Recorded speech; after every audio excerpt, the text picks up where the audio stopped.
سلامونه او احترامات مې ومنئ. په دې هیله امید چې روغ به وئ. د ULD ټیچر یوټیوب چینل له لارې د انګلیسي زده کړې پروګرام ته درته هرکلی وایم. کې نن یو څو مهم لغتونه لولو. په دې هیله امید چې زده مو شي او ګټور به درته تمام شي. نو راځو په درس باندې پیل کوو. خو مخکې له درس څخه خوږو ملګرو که چېرته تاسو د ULD ټیچر یوټیوب چینل نه یو درسره سبسکرایب کړی، نو په ډېرې مهربانۍ سره د ULD ټیچر یوټیوب چینل درسره سبسکرایب کړئ تر څو هره ویډیو تاسو ته په اسانۍ سره در ورسیږي بغیر له کوم سرچ څخه. ډېره مننه. راځو په درس باندې پیل کوو. لومړی لغت watch. معنی یې ده کتل. دوهم لغت rain. معنی یې ده باران. دریم لغت snow. معنی واوره. څلورم لغت cloud. معنی وریځ.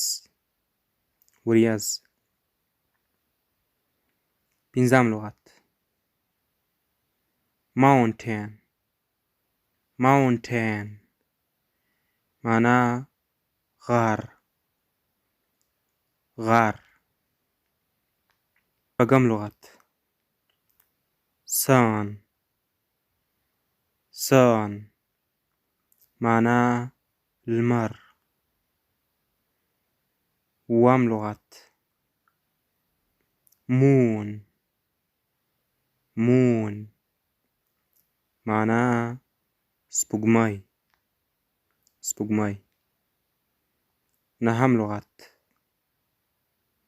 sky. معنی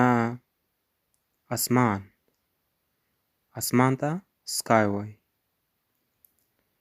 لسم لغت earth. معنی ځمکه. همدومره لغتونه بس دي. کوشش کوئ چې سم یې په یاد کړئ تر څو که چېرته بل ځای کې ورسره مخامخ کېدئ نو تاسو ته به کوم مشکل پکې نه وي. لاسرسی پیدا کړئ هغه هم بیا مومئ. نو تاسو د ULD ټیچر یوټیوب چینل د پروفایل عکس باندې کلیک وکړئ او هلته تاسو ته د چینل هوم پیج راځي. هلته تاسو په اسانۍ سره کولی شئ چې د انګلیسي زده کړې کورس په بشپړ ډول پیدا کړئ. هلته موږ بیخي زیاتې ویډیوګانې اپلوډ کړي دي. د نویو ویډیوګانو په تمه اوسئ ښه دوستانو. د اوس لپاره د الله په امان and have a good time.